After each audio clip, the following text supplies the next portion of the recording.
Hello everyone, and it's finally been revealed the 4.0 class changes. The dev blogs are going out.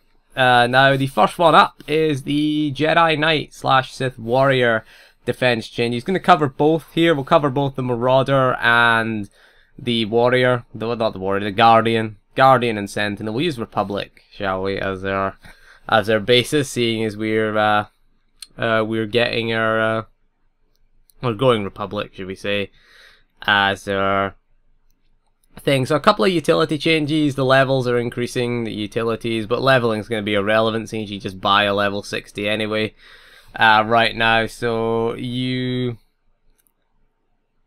now get the discipline specific abilities at level 16 as opposed to level 10. So yeah, changing a few when you get the abilities. It's not really going to affect most of us who are at level 60 anyway right now. You can get to level 60 fairly easily at 12 times XP. And bear in mind that you can buy a level 60. So the passive skill we got at level 60 is there's a new passive skill going at 64 now, I guess. Makes sense. So discipline passives are going to be... Distant passive ability grant levels every 4 levels beginning at level 12. Right, so yeah, so you're getting your passive skills now every 4 levels.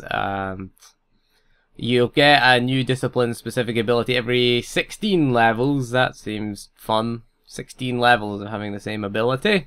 Hopefully they do change that. They did say that they are going to change most of these things. They had to say, or change most of the leveling, the core leveling experience. Whether they'll just give you 12 times XP, I don't know. I mean, 12 times XP, 16 levels isn't going to take very long to get, and you're not really going to get bored because you're not really going to be spending a lot of time in combat, to be honest with you. You're not going to spend huge amounts of time at a specific level, and again, you're going to be out leveling areas as we go on. So they'll probably have paid level 60s because you're getting a free one. They have introduced the concept. So, will they introduce paid level 60s? People ask that question. EA loves money, so yes. You know, if they can sell you it, if EA can sell you it, they'll do it, okay? We'll move on to, they're getting Mad Dash / Blade Blitz. It dashes you forward 20 meters, dealing weapon damage to enemies in your path, and increasing your defensive chance by 100% while dashing. Can't be used while stunned or immobilized. 45-second cooldown. It's level 61 ability, so it's one of your new abilities that you'll get in Knights of the Fallen Empire. So it's not, as we thought when we looked at the data mine stuff, going to be, what's it called, Heroic Leap. Okay, so it's not going to be the same as Heroic Leap, okay? So, yeah, I mean, I think I would have preferred Heroic Leap. The problem with it is it just dashes you forward 20 meters. If we're 20 meters away from the boss, fair enough. But it doesn't say if it has a minimum range, though. It doesn't seem to say that. Maybe it doesn't. So you maybe dash through the boss. Could be problematic on fights like Garge if you just time it wrong and end up in the lava. The good thing about Heroic Leap is you place a marker on the ground where you want to leap to. And the best thing about that is the control that you have. Okay, so that's the warriors in WoW with Heroic Leap. You can control where you land, basically. With this, you're going to land 20 meters in front of you, which is not too bad. I mean, it's going to dash you forward 20 meters. I take it doesn't have to have a target selected, so you can just dash forward. So it's going to be useful for getting out of things as well as getting to an enemy. So if you get a circle under you, for example in Sword Squadron, you could just dash away, mad dash away from the boss, and you know you get the 100% defense chance. If you time it right, you could maybe dodge it. You can maybe I don't think, in fact, you can't dodge the grenade anyway. It's a tech ability, so yeah, it's relevant anyway. So it's kind of similar to the Scoundrel Scamper ability, which works similarly. Yeah, 45-second cooldown. It's a long time, so it's going to be like an emergency button. Will be useful for tanks, actually, because all the Jedi Knights, so Sentinels are getting this as well. So yeah, useful for a tank if you want to pull sort of trash that's packed up nice and tight. You can just dive in there instead of Force Leap as an opener. You could maybe consider Mad Dash or Blade Blitz. It doesn't tell you which one's which one. I take it Mad Dash will be the Sith one, Blade Blitz will be the Republic one. I take it. So, other change, Master Strike is getting renamed Blade Dance. We knew this from the data mining.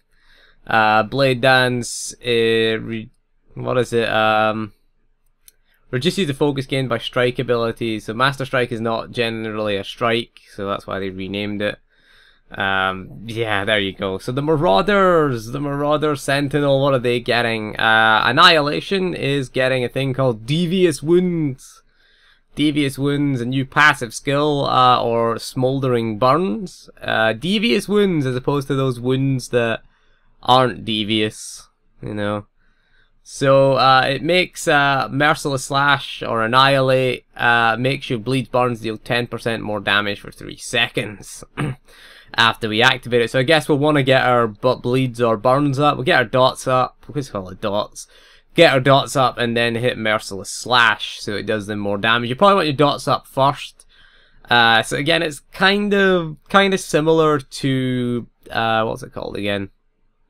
Deathfield. It's kind of similar to that kind of effect, only it's not charges, it's just a duration. So again, you want to have your dots up first before you hit your Merciless Slash, just so that you can take advantage of that, because it's 3 seconds, of course. Maybe Alacrity will extend this, who knows. You probably want a bit of Alacrity, because again, the more dot ticks you get out in those 3 seconds, the more damage you're going to do, because again, Alacrity speeds up your dot tick, so we might be looking at Alacrity builds. Alacrity builds were viable in 3.0.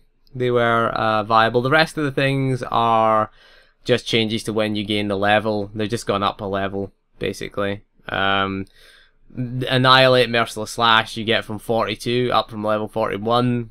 Who cares, really? Who cares? Yeah, Accelerated Victory, Swift Demise are up to level 60, and Force Rend / Force Melts up to level 58. Who really cares? Nothing really useful. So one new ability there. But yeah, so that's how it's really going to change the gameplay, really. Generally, we want our dots up, and then we'll use it kind of similarly to the way we use Deathfield, I imagine. I haven't played any of these changes, not in the beta, so can't comment on any of how it plays. So we'll have a little look-see at that when it comes out. But I'm guessing that's what you'll do, because again, 10% more damage for 3 seconds. Again, we want to get as many dot ticks out in that 3-second window.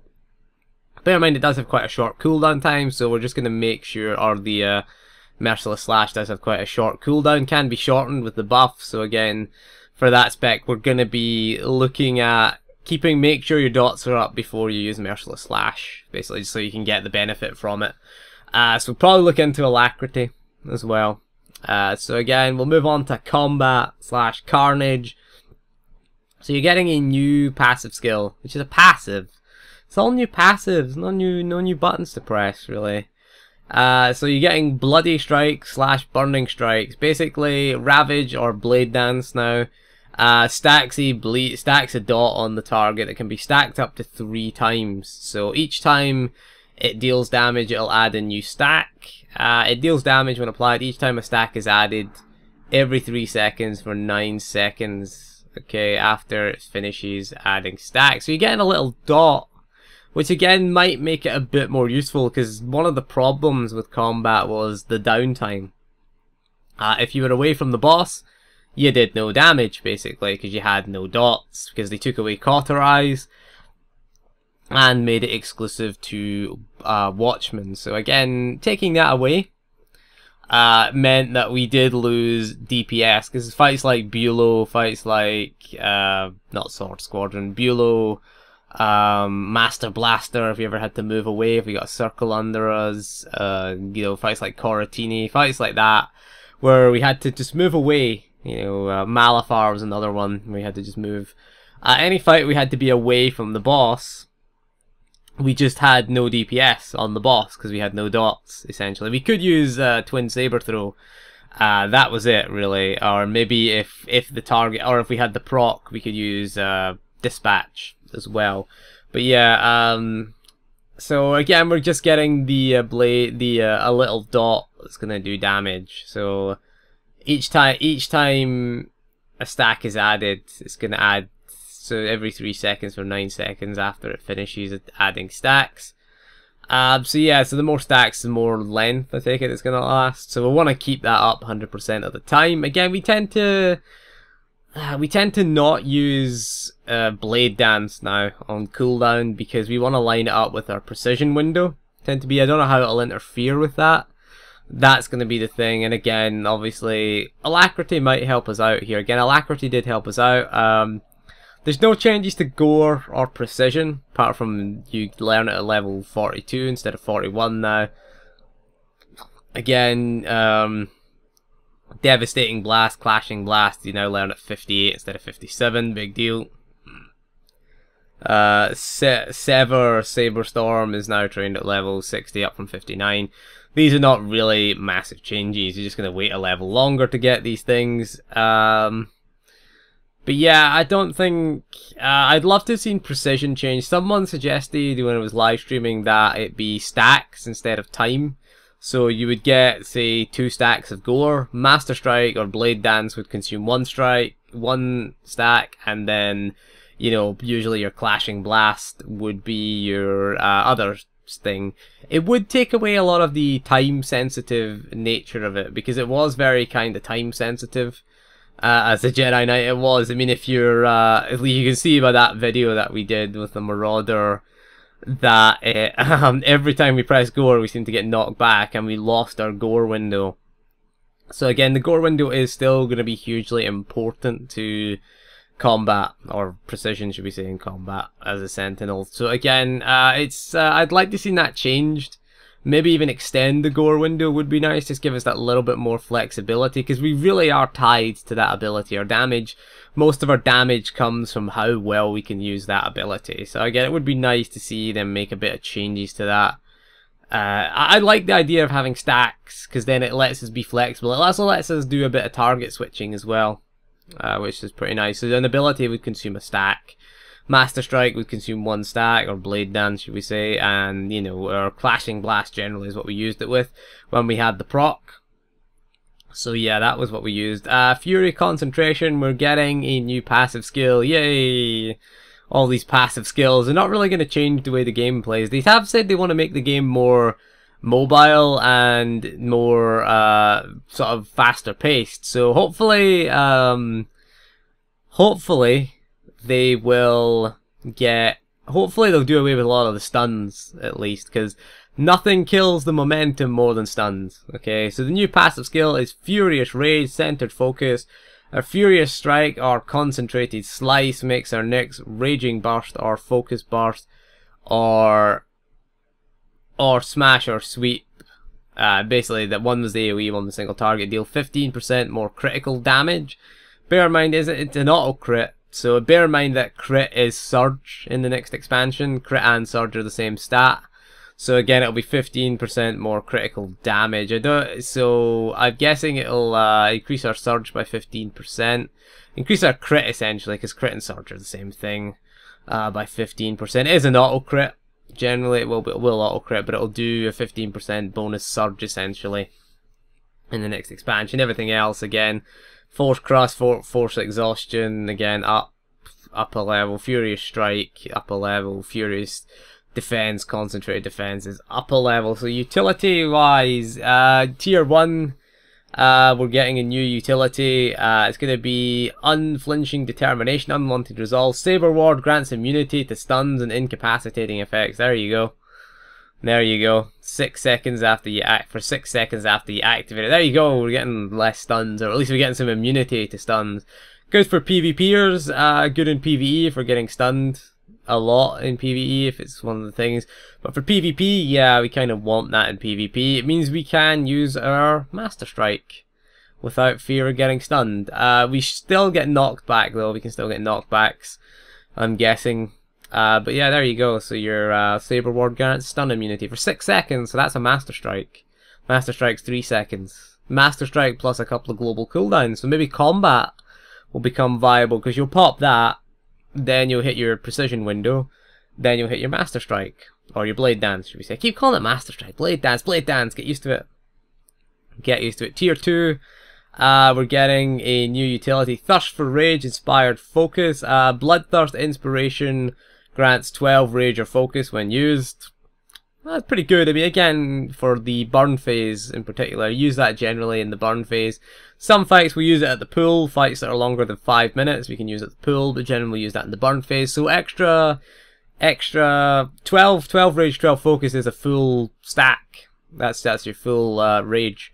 So it will give you full Rage whenever you use it. Good stuff. Means we can do more DPS. It's nice. So especially for Watchmen, which was quite starved of focus, so as soon as we activate that, good, we can activate all our abilities without really having to worry about generating focus. Again, it is a DPS increase under that. It will be a DPS increase. So again, it means we don't have to hit builder attacks. We can just go straight to the big stuff, straight to the good stuff after we pop our Bloodthirst / Inspiration. So there you go. Tier 3, we're getting through Victory or Cut Loose. Mad Dash or Blade Blitz can be used while immobilized, and purges immobilization to slow effects when activated. So there you go. You can use it while immobilized as a Sentinel. Again, quite a good PvP change. So stun immunity for 6 seconds in PvP. Oh, you're gonna fucking hate Marauders. Oh, back to being. I think we might be a bit OP again in PvP. I'm just guessing that there. There you go. Oh, you push us away, you stun us, you immobilize us. Like you use your electric binding thing as a sorcerer. Push people away with your overload. Stun us. Oh, we're gonna mad dash back to you. We're just gonna mad dash to you again. Oh, you're gonna force stun us? Oh, too bad, because we got our Saber Ward up and we're master striking you in our gore window. Oh, that's gonna be good. That is gonna be good to PvP. So for PvPers, looks okay. Looks okay. What we'll do is we'll do the, since we went on for 17 minutes this video, we'll do the Guardian changes in the next video. So this will just be the Marauder Sentinel changes. We'll discuss them in the next video. So thank you for joining me for this video, and we'll see you again soon for the Guardian one, and goodbye.